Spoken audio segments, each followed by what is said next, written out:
Gurukul classes के online app पर आपका स्वागत है। पिछले वीडियोज में हमने टाइप्स ऑफ वेक्टर्स को पढ़ा।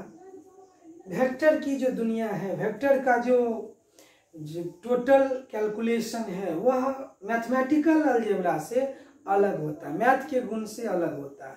क्योंकि मैथ में जब हम कैलकुलेट करते हैं तो केवल संख्याओं के संक्रियाओं पर ध्यान देते हैं। ऑपरेशन जो होता है मैथमेटिकल ऑपरेशन, उसमें केवल मैग्नीट्यूड की बातें होती है। लेकिन जब हम लोग वेक्टर की बात करते हैं तो इसमें मैग्नीट्यूड भी होता है और डायरेक्शन भी होता है। तो निश्चित रूप से दोनों पर ध्यान देना होगा। तो अगर हम लोग जोड़ की बात करें तो अगर पैरेलल वेक्टर है तब तो उसको जोड़ना आसान है। तो इसलिए हम लोग वेक्टर की दुनिया में अलग से जोड़ घटाव गुना भाग सभी रूल अलग से हैं। तो हम लोग बारी बारी से इसलिए इसको टॉपिक को नाम भी दिया जाता है वेक्टर अलजेब्रा। और अलजेब्रा का जो सबसे बेसिक पॉइंट होता है वह होता है एडिशन, जोड़। चूंकि इससे पहले के वीडियो में हमने वेक्टर कौन सी राशियां हैं, वेक्टर का क्या गुण है, स्केलर क्या है, दोनों में डिफरेंस क्या है, वेक्टर के कितने प्रकार हैं, unit vector, zero vector, initial vector, coinitial vector, collinear vector, tangential cotangential vector, total प्रकार को हमने पढ़ा। अब है कि वेक्टर एडिशन अगर हम लोग बात करें, जोड़ की बातें करें, तो पैरेलल वेक्टर होगा अगर डायरेक्शन सेम है। तो मान लीजिए ये 3 न्यूटन है, ये 5 न्यूटन है, तो रिजल्ट हो जाएगा 8 न्यूटन। चूंकि डायरेक्शन सेम है तो आसानी से जोड़ सकते हैं। ये 5 न्यूटन है और अगर मान लीजिए इसका अपोजिट है 3 न्यूटन, तब भी हो जाएगा जोड़ 2 न्यूटन। तो कहने का मतलब ये है कि जब पैरेलल वेक्टर होगा उस समय हम लोग ऐसा कर सकते हैं कि हम लोग डायरेक्शन के हिसाब से उसको जोड़ लें। लेकिन अगर मान लीजिए या यूं कहिए कि पैरेलल वेक्टर्स की संख्या या सेम डायरेक्शन वाले वेक्टर की संख्या बहुत कम होगी, तो ऐसे वेक्टर को जोड़ने के लिए हमारे पास 3 रूल है। तो याद रखेंगे, there are 3 rules for vector addition. Vector के जोड़ने के लिए हमारे पास 3 तरीका है। पहला कहलाता है triangle law of vector addition. Triangle law of vector addition Hindi में हम लोग कहते हैं कि सदिश के जोड़ का त्रिभुज नियम। हिंदी में इसको क्या कहेंगे?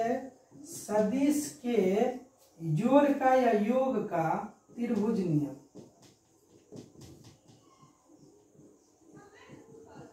Triangle law of vector addition. दूसरा है parallelogram law of vector addition.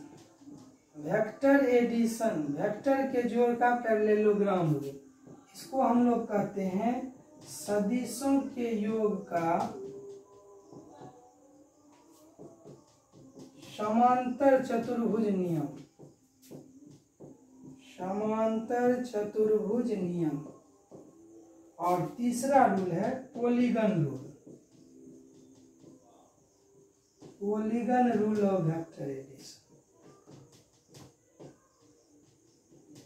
सदिशों के योग का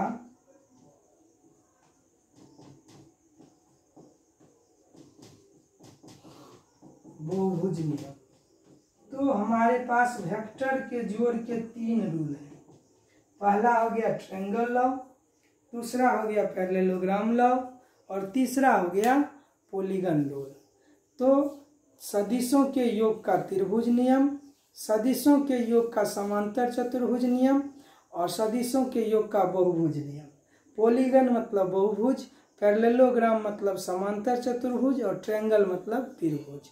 इन 3 नियमों की सहायता से हम लोग वेक्टर को जोड़ते हैं। और इसमें सबसे ओल्ड और बेसिक कंसेप्ट है triangle law of vector addition. Vector का नया परिभाषा यह भी दिया गया है कि वैसा क्वांटिटी, वैसा फिजिकल क्वांटिटी, वैसा भौतिक राशि जो ट्रायंगल लॉ को मानता है वह वेक्टर है और जो नहीं मानता है वह वेक्टर नहीं है, अर्थात स्केलर है। तो जैसे हमारे परिभाषा में एक कंट्राडिक्शन हो गया था कि वैसी राशि जिसके पास केवल मैग्नीट्यूड है स्केलर है, और जिसके पास मैग्नीट्यूड और डायरेक्शन दोनों है वो वेक्टर है। लेकिन कुछ राशि प्रकृति में ऐसे भी हैं जिसके पास डायरेक्शन है लेकिन फिर भी वह वेक्टर नहीं है। तो उस कसौटी पर हमारा जो रूल है, परिभाषा है, यह सटीक बैठता नहीं है। जैसा कि करंट के केस में, प्रेशर के केस में, ये सब राशियां ऐसी है जिसमें डायरेक्शन है। आप जानते हैं करंट का डायरेक्शन है पॉजिटिव टर्मिनल से निगेटिव टर्मिनल में। तो डायरेक्शन है लेकिन फिर भी करंट जो इलेक्ट्रिक करंट स्केलर क्वांटिटी माना जाता है, तो हम लोग इसको टेंसर की श्रेणी में रखते हैं। तो ऐसे राशियों के लिए हमारा जो डिफिनीशन है वह सटीक नहीं बैठता है।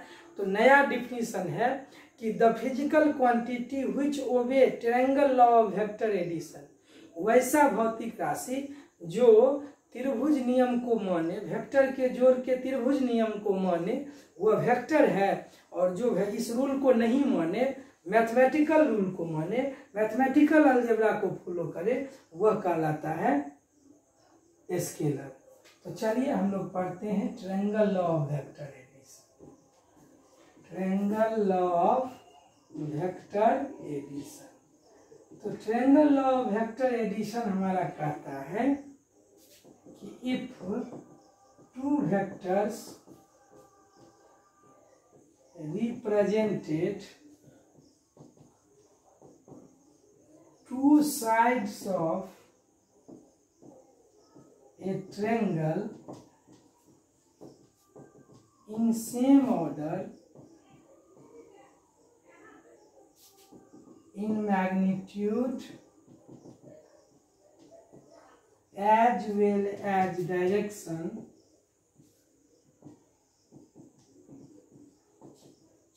then third closing side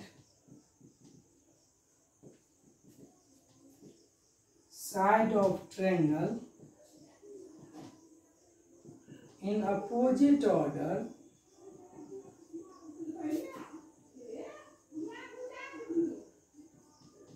represent the resultant of vector।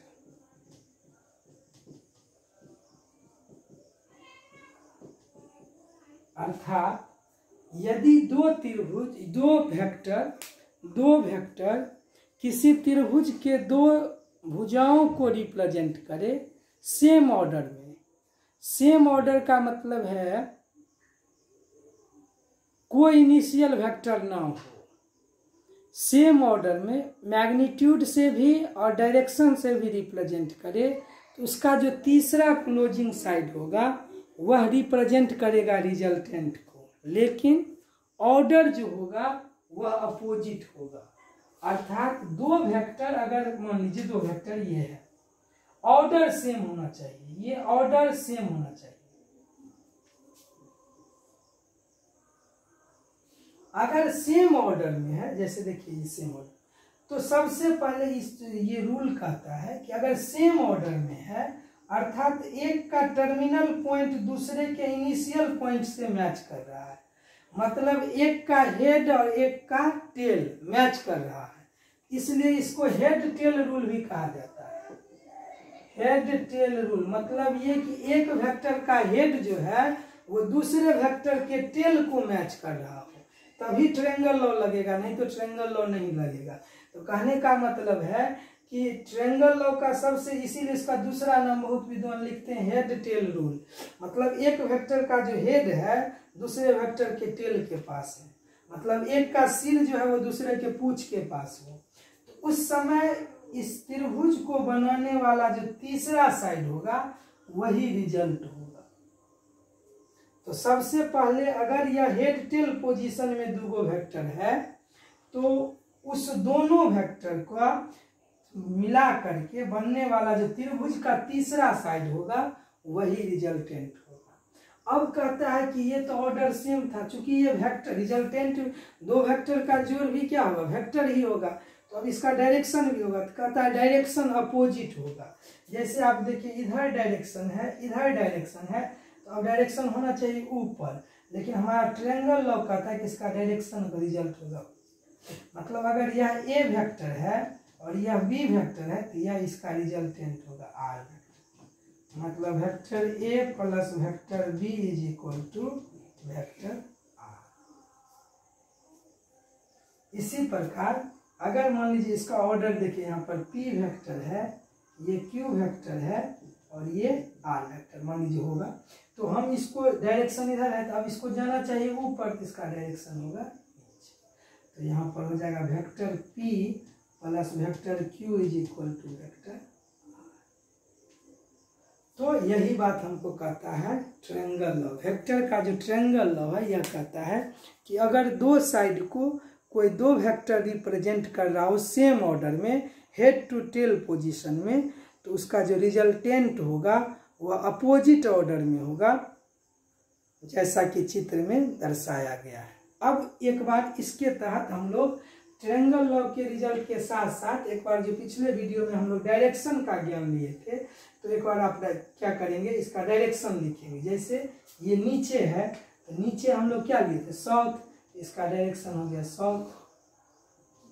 ये इधर है बायां है तो इसका इस तरह हम लोग क्या लिए थे, बायां लिए थे वेस्ट, ये हो जाएगा वेस्ट।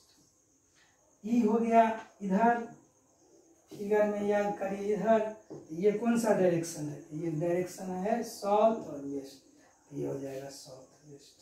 तो हम कुछ फिगर्स दे रहे हैं, आप उसको रिजल्ट को डायरेक्शन के साथ लिखना है। इस रूल को तो निश्चित रूप से समझ लीजिए, क्योंकि इसके बगैर फिजिक्स की कल्पना करना संभव नहीं है।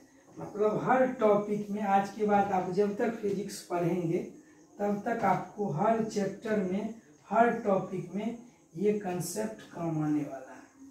तो इसकी समझ आपको जितनी बेहतर ढंग से होगी, आप फिजिक्स को उतना बेहतर तरीका से समझ पाइएगा, एक्सप्लेन कर पाइएगा। तो चलिए हम लोग डायरेक्शन दे रहे हैं, आपको इसका रिजल्ट का डायरेक्शन लिखना है।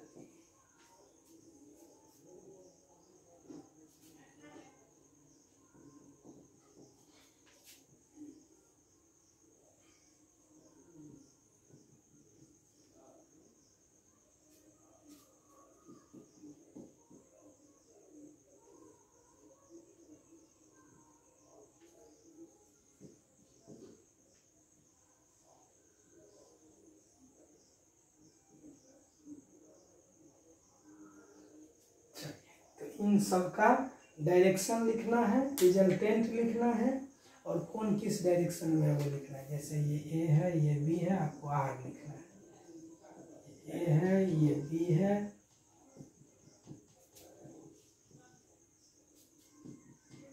सबका डायरेक्शन लिखना है, रिजल्टेंट का डायरेक्शन लिखना है। फाइनली आप हमारी व्हाट्सएप नंबर पर इसके रिजल्टेंट डालिए। जैसे ये है इधर, ये कौन सा डायरेक्शन है, वेस्ट। ये कौन सा डायरेक्शन है, ऊपर, तो नॉर्थ। और इसका जो रिजल्ट होगा वो क्लोजिंग साइड होगा। तो क्लोजिंग साइड होगा, ऑर्डर क्या होगा, अपोजिट, इसको जाना चाहिए नीचे, जाएगा ऊपर। और ये डायरेक्शन कौन सा है, तो आपको पता है ये डायरेक्शन है नॉर्थ वेस्ट। तो इसी तरह से तीनों वेक्टर का रिजल्टेंट भी लिखना है, ऑर्डर भी लिखना है। कंप्लीट रूप से डाल करके हमारे व्हाट्सएप नंबर पर सेंड करिएगा। धन्यवाद।